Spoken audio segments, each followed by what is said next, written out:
दोस्तों, अगर हमारा मन खाली हो जाए तो हम उसमें कुछ ऐसी चीज डाल सकते हैं, कुछ ऐसे विचार डाल सकते हैं जिससे हम अपने मन की बकबक को शांत कर सकते हैं। जो विचारों का सैलाब हमारे मन में चलता रहता है, उन्हें हम बहुत अच्छी तरह रोक सकते हैं। और दोस्तों, अगर एक बार मन की बकबक रुक जाए तो फिर हम मन से जो चाहे वो करवा सकते हैं। इसीलिए अगर आप मन की बकबक को शांत करवाना चाहते हो तो इस कहानी को आखिर तक जरूर सुनिएगा। एक नगर की बात है। उस नगर में एक नौजवान युवक रहता था। उसका नाम आनंद था। उसे एक समस्या थी और उसकी समस्या यह थी कि उसका मन हर समय भटकते रहता था। उसके मन में हर समय कोई न कोई नकारात्मक विचार चलते रहते थे। उसके मन की बकबक कभी शांत नहीं होती थी। वो जब भी कुछ सोच कर करता तो कुछ अलग ही कर देता। कभी वो अपने अतीत के बारे में सोचकर पछताता था कि काश मैंने उस काम को, उस समय को कुछ ऐसा कर दिया होता, उस काम को वैसा कर दिया होता। या फिर वो अपने भविष्य के बारे में सोचता रहता और डरता रहता कि कहीं भविष्य में ऐसा हो गया तो क्या होगा, कहीं मैं असफल हो गया तो क्या होगा, अगर मुझसे कोई गलती हो गई तो लोग मेरा मजाक उड़ाना शुरू कर देंगे। और ऐसे ही कई सारे नकारात्मक और असफलता से भरे विचार उसके मन में आते रहते थे। आनंद हमेशा ही अपने विचारों में खोया रहता। वह अपने विचारों से मुक्ति पाना चाहता था। आनंद चाहता था कि उसके मन में कोई भी फालतू विचार कभी भी ना आए, लेकिन हर समय विचारों का सैलाब उसके मन में उठता ही रहता। इसीलिए जीवन में वो बहुत परेशान हो गया था। फिर एक दिन उसे किसी ने बताया कि यहाँ पास के ही जंगल में एक बौद्ध भिक्षु रहते हैं, उसके पास जाओ, वो तुम्हारी मानसिक समस्या का समाधान अवश्य कर देंगे। ये सुनकर आनंद तुरंत ही उस बौद्ध भिक्षु के पास चला जाता है और अपनी सारी समस्या उन्हें बताता है। बौद्ध भिक्षु भी आनंद की बातों को बड़े ही ध्यान से सुन लेते हैं और उससे कहते हैं कि तुम मुझसे क्या जानना चाहते हो। ये सुनकर आनंद कहता है, हे गुरुदेव, मैं अपने मन को शांत और खाली करना चाहता हूँ। मैं आपसे ये जानना चाहता हूँ कि मन को खाली व शांत कैसे करते हैं। मेरा मन हर वक्त विचारों से भरा रहता है।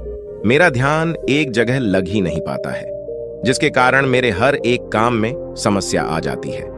मैं एक चीज करता हूँ तो नकारात्मक विचारों के कारण दूसरी चीज पर पहुंच जाता हूँ। मेरा मन एक जगह ठहरता ही नहीं है और यूं ही हर दिन मेरे मन में हजारों विचार चलते रहते हैं। और ये कब होता है, क्यों होता है, मुझे कुछ पता नहीं चलता। बहुत देर बाद मुझे एहसास होता है कि मैं क्या करने बैठा था और मैं क्या कर रहा हूं। गुरुदेव, मैं अपने मन के विचारों को खाली कर देना चाहता हूं। मैं चाहता हूं कि मेरे मन में एक भी विचार ना आए।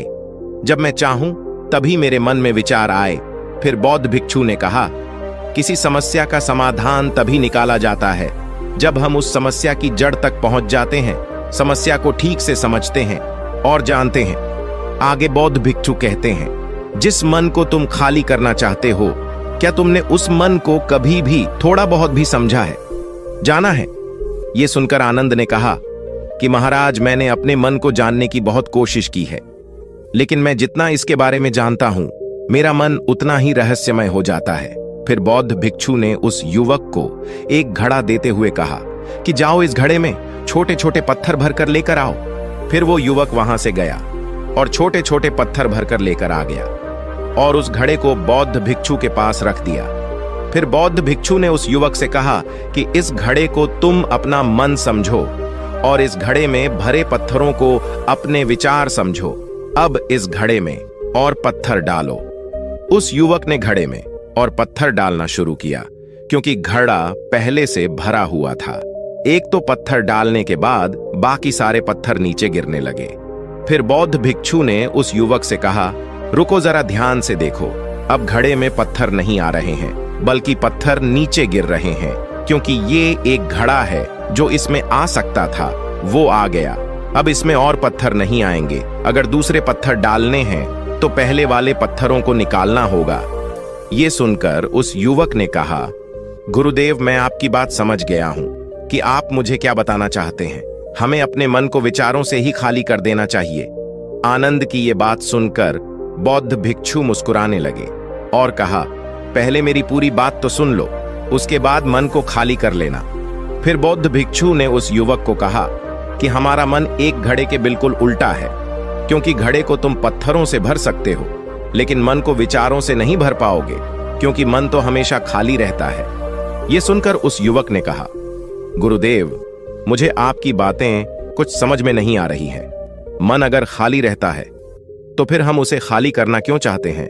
फिर मन को खाली करने की क्या ही आवश्यकता है? फिर बौद्ध भिक्षु ने उससे कहा कि इस घड़े से एक एक करके पत्थरों को बाहर निकालो। आनंद ने वैसा ही किया। वो घड़े में से एक एक करके पूरे पत्थरों को बाहर निकालता रहा और ऐसा करते करते अंततः घड़ा खाली हो गया। फिर बौद्ध भिक्षु ने उस युवक से कहा, देखा तुमने, जब एक एक करके तुमने पत्थरों को बाहर निकाला तो ये घड़ा खाली हो गया। अब तुम इस घड़े में कोई भी पत्थर डाल सकते हो, दूसरे पत्थर डाल सकते हो, या फिर उन्हीं पत्थरों को दोबारा डाल सकते हो, आधा भर सकते हो या फिर पूरा भी भर सकते हो। फिर वह युवक कहता है, गुरुदेव, मैं भी तो यही कह रहा हूं कि मुझे अपने मन को खाली करना है। ये तो एक पत्थर है, इसे आसानी से निकाला जा सकता है और घड़े को खाली किया जा सकता है, लेकिन गुरुदेव, मैं अपने मन को खाली कैसे करूं? फिर बौद्ध भिक्षु ने कहा, इस घड़े में एक पत्थर डालो और दो पत्थर निकालो। यह सुनकर उस युवक ने कहा, गुरुदेव, ये कैसे हो सकता है? जब इस घड़े में एक ही पत्थर होगा तो एक ही पत्थर निकलेगा, तो दो कैसे निकलेंगे? फिर बौद्ध भिक्षु ने उससे कहा, ऐसा नहीं हो सकता है। तो ऐसा ही करो कि इस घड़े में दो पत्थर डालो और चार निकालो। आनंद ने कहा, महाराज, ऐसा कैसे हो सकता है?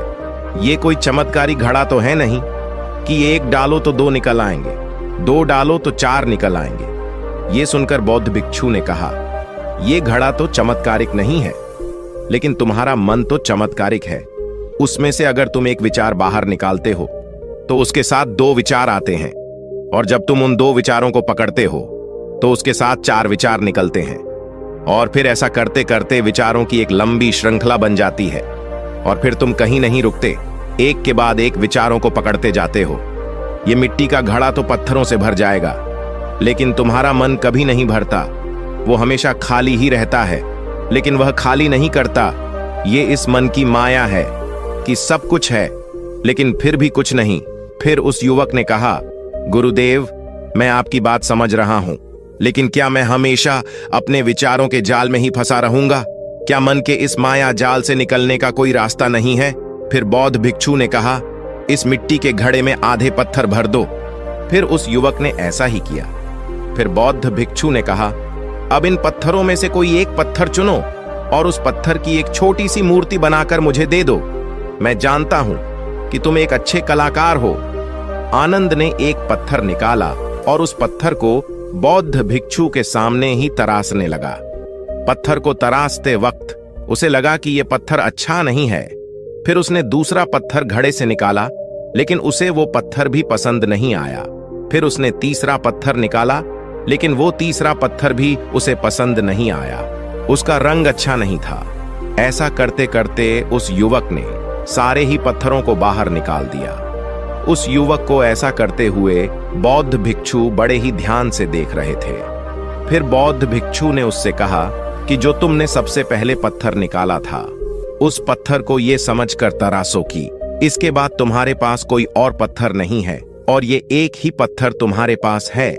फिर उस युवक ने जैसा गुरुदेव ने कहा, उसी एक पत्थर को लेकर तराशना शुरू किया और उसने उस पत्थर से एक बहुत ही सुंदर मूर्ति बनाई और बौद्ध भिक्षु को भेंट की। और बौद्ध भिक्षु से कहा कि गुरुदेव, इस पत्थर से इतनी सुंदर मूर्ति बन सकती थी, मैं ये सोच भी नहीं सकता था। उस युवक की बात सुनकर बौद्ध भिक्षु ने कहा कि जब तुम्हारे पास और कोई दूसरा विकल्प नहीं होता है, तब हम उस विकल्प में ही संपूर्ण ऊर्जा लगाते हैं और उसी को सबसे बेहतर बनाने की कोशिश करते हैं। और जब हमारे पास कई सारे विकल्प होते हैं तो हम पत्थर चुनते भी नहीं और मूर्ति बनाते भी नहीं। हमारा मन भी एक विचार के पीछे हजारों विकल्प खोल के रख देता है और एक मुख्य विचार को छोड़कर उन हजारों फालतू के विचारों में उलझकर हम रह जाते हैं। फिर उस युवक ने कहा, गुरुदेव, मैं आपकी बातों को बहुत अच्छे से समझ गया हूं, लेकिन अब मुझे क्या करना चाहिए? कृपया आप मेरा मार्गदर्शन करें। बौद्ध भिक्षु ने उस युवक से कहा कि मन को खाली करना, साफ करना एक दो दिन का काम नहीं है, ये बहुत लंबी प्रक्रिया है। तो क्या तुम इसके लिए तैयार हो? वह युवक कहता है, जी गुरुदेव, मैं तैयार हूं, चाहे कितनी भी लंबी प्रक्रिया क्यों ना हो। फिर बौद्ध भिक्षु ने उस युवक से कहा कि मन को खाली व नकारात्मक विचारों से दूर रखने के 6 तरीके हैं। आओ उन्हें एक एक करके समझते हैं। पहला तरीका है कि ऐसे लोगों का साथ छोड़ दो जो तुम्हें कमजोर, पिछड़ा हुआ, लक्ष्यहीन महसूस कराए। अक्सर हमारे आसपास ऐसे लोग होते हैं जो हमसे पद और धन में ऊपर होते हैं, और इसी पद और धन के घमंड में वो अपने नीचे से लोगों को कुछ भी नहीं समझते। इसीलिए ऐसे लोगों के पास रहना ही नहीं चाहिए, और ऐसे लोग अपने से छोटे लोगों को हमेशा यही महसूस कराते हैं कि आप कितने छोटे हैं, और इसीलिए वो छोटे लोग अपने जीवन में कुछ बड़ा हासिल कर ही नहीं सकते। इसके अलावा कई बार हमारे मित्र और घर परिवार के सदस्य भी ऐसे होते हैं जो अक्सर हमें छोटा महसूस करते हैं, हमें नीचा दिखाने की कोशिश करते हैं, लोगों के सामने हमारा मजाक बनाते हैं। तो ऐसे लोगों से जितना दूर हो सके उतना दूर रहो। ये लोग ऐसे होते हैं कि तुम्हारी नजरों से तुम्हारी गरिमा को दूर करके तुम्हें लक्ष्यहीन बनाते हैं, और फिर तुम्हें खुद की काबिलियत पर शक होना शुरू हो जाता है। तुम्हारे अंदर खुद के प्रति नकारात्मक भावनाएं आ जाती हैं, और ये नकारात्मक विचार तुम्हें मानसिक तनाव और चिंता की ओर ले जाते हैं। फिर बौद्ध भिक्षु दूसरा तरीका बताते हुए कहते हैं कि तुम बहुत ही कम और चुनिंदा लोगों को ही अपना मित्र बनाओ। ऐसे लोगों को ही अपना मित्र बनाओ जिससे तुम कुछ सीख सकते हो, जिनकी तुम इज्जत कर सकते हो, जो तुम्हारी भावनाओं को समझ सके, जिनकी सोच तुमसे मेल खाती हो, जो जीवन में तुम्हें आगे बढ़ाने में सहायता करे। हमारे जीवन और चरित्र में हमारे माँ बाप के बाद हमारे मित्रों का ही सबसे ज्यादा योगदान होता है। इसीलिए मित्रों का सही होना भी बहुत आवश्यक है। ऐसा कहा भी जाता है, तुम उन 5 लोगों का प्रतिबिंब हो जिनके साथ तुम सबसे ज्यादा वक्त बिताते हो। अगर तुम्हारे आसपास के 5 लोग जिनके साथ तुम सबसे ज्यादा वक्त बिताते हो वह ईमानदार है, तो तुम भी धीरे धीरे ईमानदार होना शुरू कर दोगे।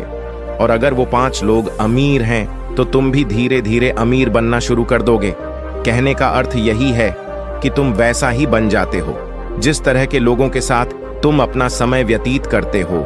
किसी महान दार्शनिक ने कहा था कि तुम मुझे किसी भी इंसान के मित्रों से मिलवा दो तो मैं उसके मित्रों को देखकर उस इंसान का भविष्य बता दूंगा। हमारी सबसे बड़ी समस्या यही है कि हम लोगों को ना नहीं बोल पाते हैं। जिन लोगों के साथ हम रहना पसंद भी नहीं करते हैं, ना चाहते हुए भी हमें उन नकारात्मक लोगों के साथ वक्त बिताना पड़ता है। इसीलिए सबसे पहले हमें अपने जिंदगी में उन लोगों को ना कहना आना पड़ेगा जिनके साथ रहकर हमें लगता है कि ये हमारी जिंदगी खराब कर रहे हैं। अगर ये हमारे जिंदगी में ना हो तो शायद हम ज्यादा खुश रहेंगे। बौद्ध भिक्षु आगे कहते हैं, तीसरा तरीका है कि तुम कभी भी अपना अतीत नहीं बदल सकते, लेकिन तुम अपना भविष्य बदल सकते हो। इसीलिए तुम पूरी तरह से वर्तमान में रहते हुए उन चीजों पर, उन कर्मों पर ध्यान दो जो तुम्हारे नियंत्रण में है, जिन्हें तुम आज कर सकते हो, अभी कर सकते हो। बौद्ध भिक्षु कहते हैं, मेरी एक बात हमेशा याद रखना, केवल वर्तमान में रहकर भविष्य को संवारा जा सकता है, अतीत में रहकर नहीं। इसीलिए वर्तमान में जीने की आदत डालो। चौथा तरीका है कि तुम स्वस्थ और पौष्टिक खाना खाओ। हमारा शरीर ऊर्जा से चलता है, और हम जैसा खाना खाएंगे वैसे ही ऊर्जा हमारे शरीर को मिलेगी। अगर हमारा शरीर स्वस्थ नहीं रहेगा तो हमारा मन स्वस्थ कैसे रहेगा? जब शरीर कमजोर व बीमार रहता है तो मन में कई सारे नकारात्मक विचार आते हैं, और स्वस्थ शरीर में स्वस्थ दिमाग का वास होता है। इसीलिए शरीर को स्वस्थ व मजबूत रखना हमारी जिम्मेदारी है। बौद्ध भिक्षु कहते हैं कि 5वां तरीका यह है कि रोज ध्यान करो। ध्यान करने का सबसे उपयुक्त समय सुबह या फिर रात को सोने से पहले होता है, लेकिन अगर तुम्हें ध्यान में गहरा जाना है तो सबसे उपयुक्त समय रात का ही होता है।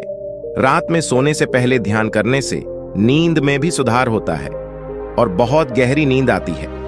ध्यान करने के लिए तुम अपनी सांसों पर ध्यान केंद्रित कर सकते हो, या फिर तुम अपने मन में उठने वाले विचारों पर भी अपना ध्यान केंद्रित कर सकते हो। मन में उठने वाले विचारों पर ध्यान केंद्रित करने से ध्यान करने वालों का ज्यादा फायदा होता है, क्योंकि इसमें आसानी से गहरे ध्यान में उतरा जा सकता है। अगर तुम ध्यान नहीं कर सकते हो तो रोज खुद के साथ अकेले में वक्त बिताओ। खुद के व्यवहार को समझो। देखने की कोशिश करो कि मन में किस तरह के विचार उठ रहे हैं और क्यों उठ रहे हैं। फिर बौद्ध भिक्षु आगे बताते हुए कहते हैं, छठा तरीका है कि तुम नई नई जगह घूमने जा सकते हो, क्योंकि एक पुरानी कहावत है कि एक लंबी यात्रा आपको 100 किताबों के बराबर ज्ञान देती है। गौतम बुद्ध अपने जीवन काल में 9 महीने लगातार घूम रहे थे। उनके भ्रमण करने का यही कारण था कि नई नई जगह जाने से ज्ञान की प्राप्ति के साथ साथ मन को एक नयापन भी प्राप्त होता है। नई जगह घूमने जाने पर हमारा मन उत्साहित रहता है। फिर बौद्ध भिक्षु कहते हैं, मन के जाल में कभी मत फंसो। मन को खाली करने की कोशिश मत करो। जीवन में ध्यान करना सीखो। अपने ध्यान को केंद्रित करो। अपने ध्यान में एकाग्रता लाओ और जीवन में जो कर रहे हो उसे पूरी मेहनत के साथ अंतिम समझकर करो। उस काम को ऐसे करो कि उसके बाद तुम्हें और कुछ नहीं करना है। और जब फिर दूसरे विचार पर कार्य करो तो बस उसी पर कार्य करो, किसी तीसरे विचार पर नहीं। मन के मायाजाल से निकलना इतना आसान नहीं, लेकिन ध्यान कर